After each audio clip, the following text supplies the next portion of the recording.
Have you ever wanted the entire X-Men team standing on your desk? You want to avoid buying them all? You want to make them all by hand in painstaking detail? Oh my god, me too! I'm so glad it's not just me. Today we're doing Wolverine. I've already sculpted Wolverine 5 times on this channel. Each time I get to see how my skills have improved. This is just another great opportunity to see where my skills stand compared to last year. It's also a great time to add a detailed piece to the X-Men collection. In retrospect, this piece took me several hours of frustration since I was getting on my own case about making him as perfect as possible. I think by the end of this video you'll agree with me that he's not perfect, but definitely my best Wolverine yet.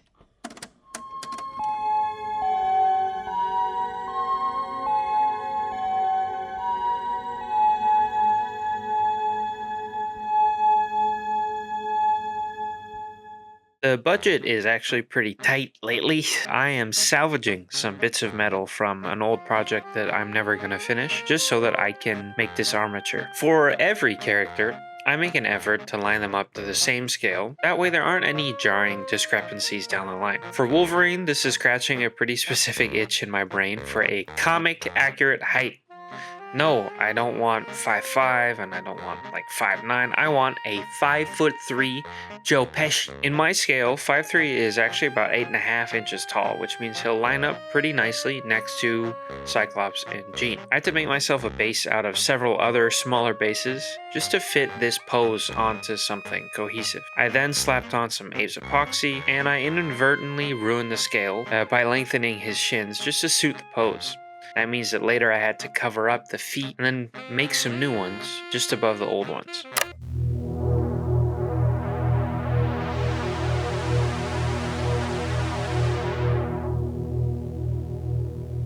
Before starting on anything else, I wanted to make a metal armature for his claws since clay gets pretty floppy in the oven, and without something holding them up, you'll have some pretty sad looking claws. This was some forethought that I later completely ignored, but that's not quite so important right now. First things first, I had to get the facial expression down as best I could, because Wolverine is pretty unique in how specific his face is. There's a universal Wolverine face that can be seen in both the sculptures, comics, and I've even seen it in some video game appearances. I don't know what it is, but I know what it isn't. He needs to have a big lower lip pressed into a bulging short upper lip with a small nose and furrowed brows. This kind of thing usually takes a couple of takes, so I did all of this off camera and only started filming when I liked what I saw. In 1975, Len Wein and Dave Cockrum revitalized the X-Men with giant-size X-Men. Several new characters are introduced by Cyclops and Professor X in order to rescue the original members still stuck on Krakoa. This new team is way more diverse than the original 5, and among them is Wolverine, the gruff Canadian with metal claws and a seemingly limitless healing power. He drinks and struggles with a mysterious past, but eventually holds respect for Charles's dream and Cyclops' leadership.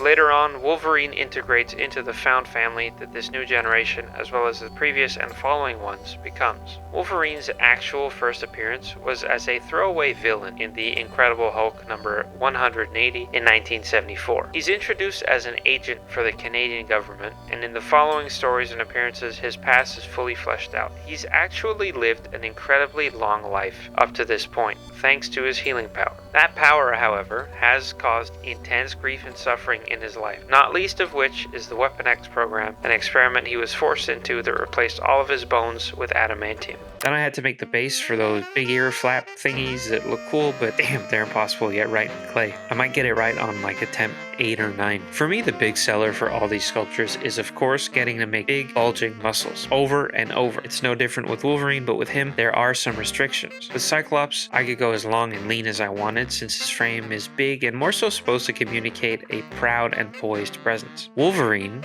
is all about ferocity and speed. He is supposed to be all of these things while 5'3", which means if you want to make him big, it has to be with width and not with height. I decided all by myself in my little studio without consulting anyone that you can't go too wide with Wolverine. So I put that to the test and bulked him out as much as I could. I made him extremely lean and massive with wormy veins crawling all over the place. Then for his arms, I tried carving in some hair texture which would at the very least separate what is supposed to be a suit and what is supposed to be exposed skin. Once I had all the anatomy shaped out and ready, I went over it with different textures, lines, and layers to really vary the silhouette and make the suit feel like real life materials. I'm thinking about leather and athletic wear with some metal plates while I'm working. Once I baked those in, I made some claws out of clay that I baked separately and made sure only to attach as the final sculpting step so they kept their shape. This is oddly intelligent of me for this kind of thing. It only took like 8 years to figure that neat little trick out. I was super behind schedule, but honestly I didn't care at that point. I took my sweet time making the coolest Wolverine I've ever made, and I was giggling the whole time.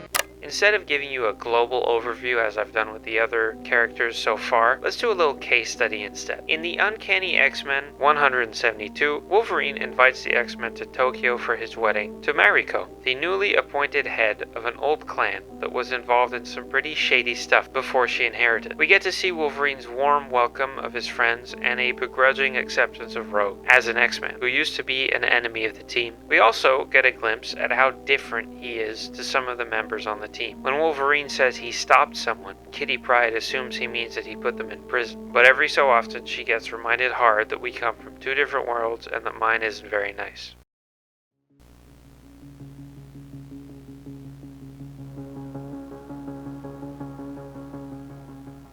For the painting, I spray painted him black, then highlighted him with white. As I always say, this is completely useless. My god, it looks cool! It could be argued that this is giving him a primer coat that then allows everything else to stick better to him, but you'd be wrong. I do this because it looks cool, and it's fun, and shut up. It's my video. When he's out of the garage and back on my desk, I give him a base coat of flesh color, then a darker tone, a first highlight tone, and a final highlight. Once that's dry, I'll add on some gray speed paint for his 5 o'clock shadow, a little bit of pinkish purple for his lipstick, and a final coat over everything with Crusader skin. I did the same for his arms, but they got the added benefit of a coat of brown and black, because he's a Wolverine, not a hairless cat. For the eyes, I usually go with that final skin highlight color, since pure white can be a little jarring, but mostly because I'm out of good quality white paint. The first reason always sounds cooler, so I go with that one. For any blue on his suit, I went with a dark tone first, then a mid-tone, and just one highlight color. I go over that with some magic blue speed paint and pick out some sections I want to be a darker blue just to break things up a bit. Then I use some silver paint on top of those lovely claws, and that's one arm done. I do the same thing for the yellows, except this time it's just a mid-tone, a highlight, and then speed paint on top. This is because I want the yellow to be brighter and not because I only have 2 yellows at the moment. Then I go over the black parts with that dark blue color to then go over it with a speed paint black. This is because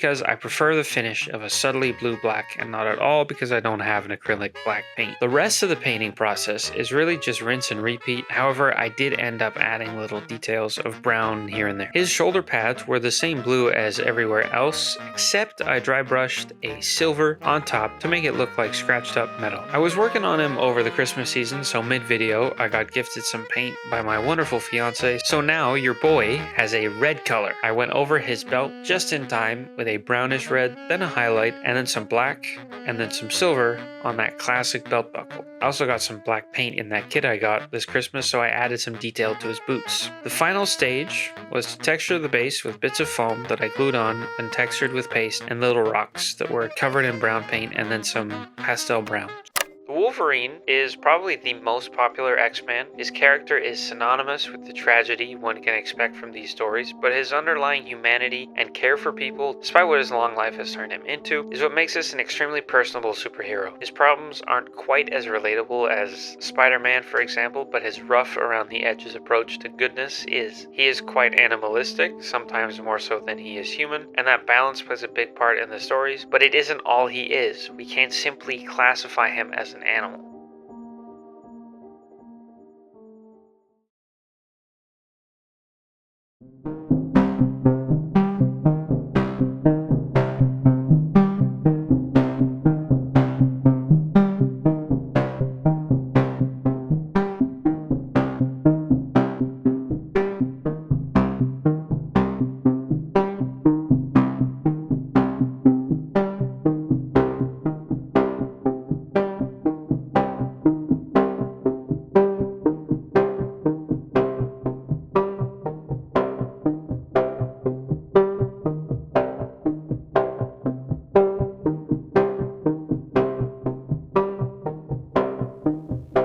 Thank you for watching. As always, please let me know what you thought about this piece of the big puzzle and who you think is next.